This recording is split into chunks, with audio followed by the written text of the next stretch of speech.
Whether you're about to buy a Switch, you just bought a Switch, you're getting a Switch for Christmas, you want to buy someone else something, you've had a Switch and you're a hardcore Switch fan and you want more games on the Nintendo Switch, I'm here today to give you 5 games on the Nintendo Switch that you need and 5 games to avoid at all costs. So just a quick note here, I did a top 5 Nintendo games on the Nintendo Switch video already, which I will link in the description below. You can watch that to see the top 5 Nintendo games. For instance, Breath of the Wild and Super Mario Odyssey are going to be on that list. So they're not going to be on this list. I'm not going to do any really obvious ones. I'd rather go over some other games that are on the Switch that I think are really special instead of those really obvious ones. So if you want to go see my top 5 Nintendo published games on the Switch, check that out in that video. But here we go, starting with number 1. The first game that I think you should get on the Switch is Skyrim. And now, before you say it, yes, I know this game is old, and if you're someone that's played this game for 700 hours, maybe this isn't your game. But the thing about Skyrim is that even I go back to it, I make a new character, I go out and do new things, I explore new areas, and I can still have a blast with it. And yes, I am one of those people that played Skyrim for hundreds of hours. But the beauty of Skyrim right now is that this is a portable one. I can take it with me in the car and I can go exploring in Skyrim, and that makes the experience almost feel new again, which is so cool. The game runs at a solid 30 FPS and a pretty good resolution, so you don't have to worry about being unoptimized, frame rate drops, or anything like that. It's a really great port of this game, and it's a port of the remastered version, not the original version. So the updated fauna, the updated graphics, all of that stuff are a part of this, and it also comes with all the DLC packs. So it's basically the Legendary Edition, but a bit scaled down to fit with the power on the Switch. If you've never played Skyrim before, or maybe if you want to pick it up again, or if you're like me and you're a huge fan and you've played a ton of the game, things like being able to scan in the Nintendo Amiibo and run around as Link, that kind of stuff is just so cool. And taking it on the go, I definitely think this game is worth it. With hundreds of hours of content, being able to take it with you,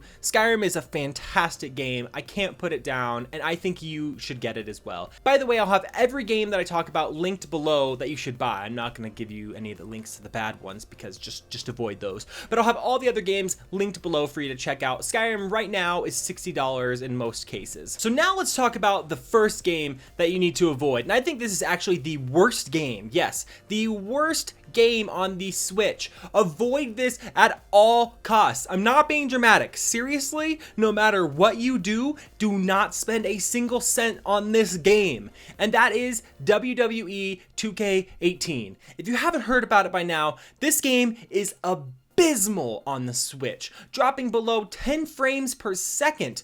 Multiple areas in the game, it becomes unplayable when you have more than 4 wrestlers in the match. Seriously, it's such a bad port. The intros, when they're walking in, sometimes it looks like they're in slow motion, and no, you don't slow down that footage. It actually looks that bad.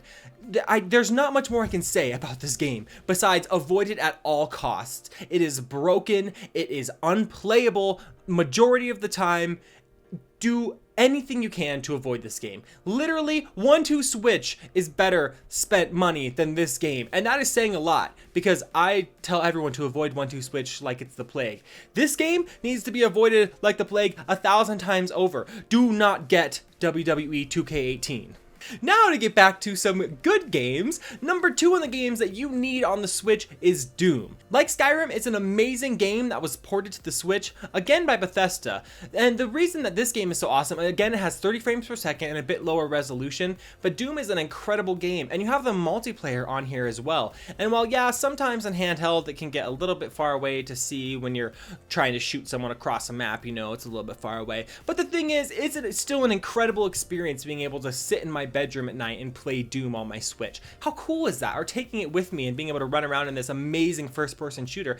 Doom is one of the best, if not the best, shooter right now on Nintendo Switch, and that's saying something because Doom is incredible. So I would definitely recommend Doom on the Switch. There's really no reason to get it except maybe wanting a different game, but don't have any hesitations about it. It is an incredible version. Well, yeah, you could have the higher resolution, higher frame rate version on another console. If you care about portability like I do, get Doom on the Switch because it is totally worth it. Game number 2 to avoid, and it sucks saying this because I wanted this game to be good on the Switch so bad because it's a great game, is Rime. And the reason why you want to avoid it on the Switch is because it just does not hold up as a port. This game, like WWE 2K18, is everything wrong with ports. While on other consoles it has a little bit of problems, it's playable and it's actually a really good experience. I love Rime as a game on other consoles, but on Switch there's so many times where you'll be doing something and it'll be cinematic and it's supposed to be something that evokes feeling, and because the frame rate chugs along so badly,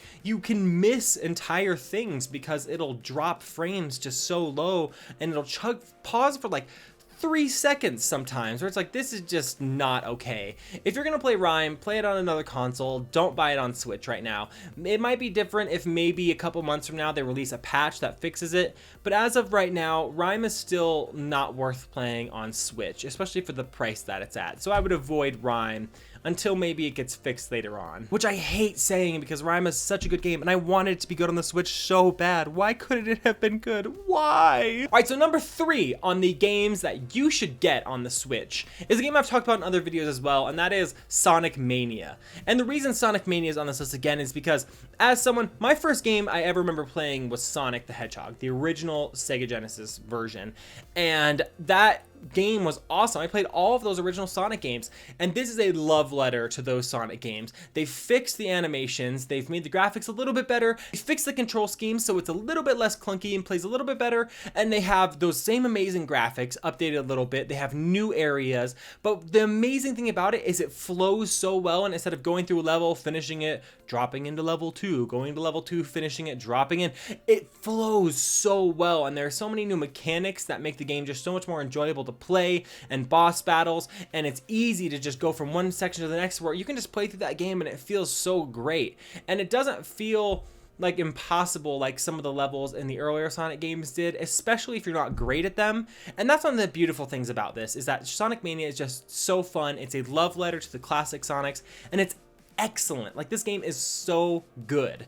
The only problems with it are things that have always been problems with Sonic games, and that's because it's a Sonic game. And so, like, you can't really get rid of that, but everything else, the problems from the old Sonic games are basically fixed here, and it's 100% worth playing. I love Sonic Mania. Number 3 on the avoid list is again another game like Rime and WWE 2K18, except this one takes the second worst spot on the Switch. Rime is playable, it's above it, it's something that you could get on the Switch and play and have some enjoyment, but it will kind of suck. The only game worse than this game is WWE 2K18, but this game is Troll and I. This is a game that came out on other platforms and was rated terribly on those platforms as well, and I feel like the port to Switch was literally just a cash grab for this company, because just like WWE 2K18, this game is unplayable. The graphics are horrid. The game itself isn't very good to start with, let's just get that out of the way. The game itself sucks. The graphics on top of that are horrid. The frame rate drops to like 10 frames a second or less at certain areas as well, like WWE 2K18.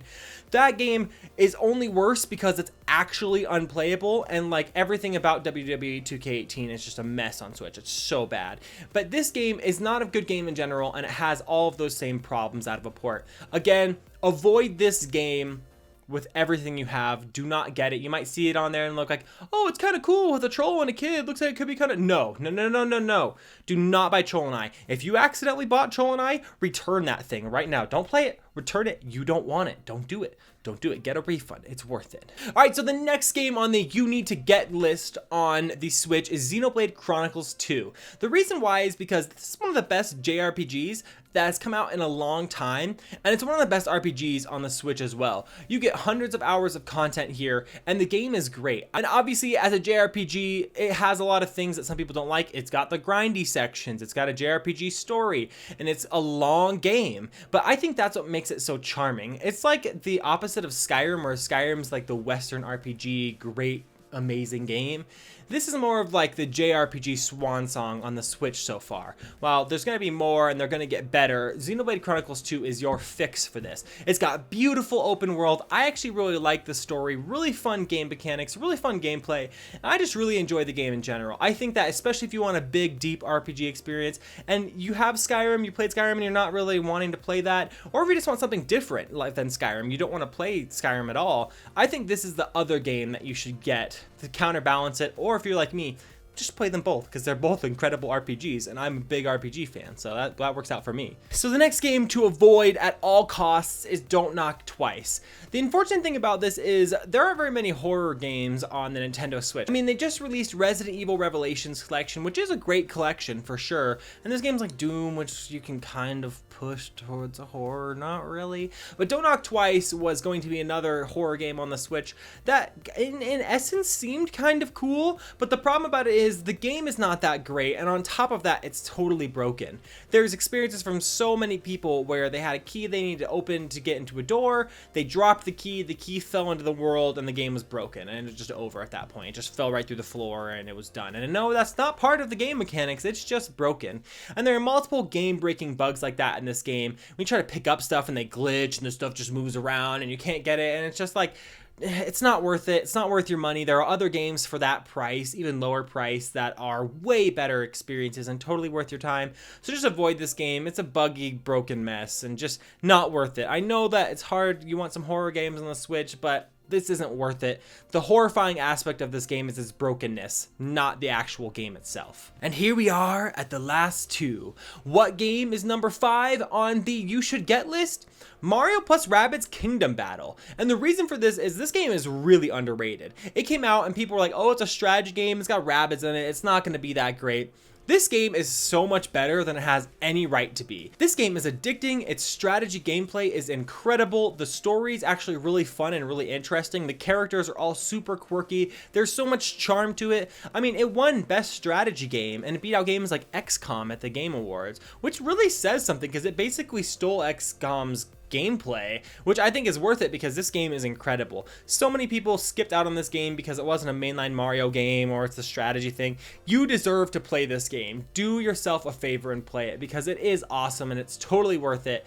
And I would recommend it to basically everyone because it's really easy to play. Sometimes it gets a little complex, but for the most part, anyone can get through it and it is a joy to play. Especially because, like, for instance, on Black Friday, it was down to $30. You can probably find this game on the cheap somewhere. So if you can, especially, and you're looking for another fun game, Mario plus Rabbids is definitely the way to go. And the last game to avoid at all costs on the Nintendo Switch is Vroom in the Night Sky. Now, if you haven't heard of this game or haven't been told about it, I first saw this game because it was very early on, and I don't think it launched at the Switch. I mean, I think it came out like within the first couple weeks. I looked at this game and I was like, is this for real? This has to be a joke. There's got to be something else other than these screenshots. But no, this game is as bad as it looks. I just can't even believe that this is what this game is and that it's released on the Switch. It's just so bad.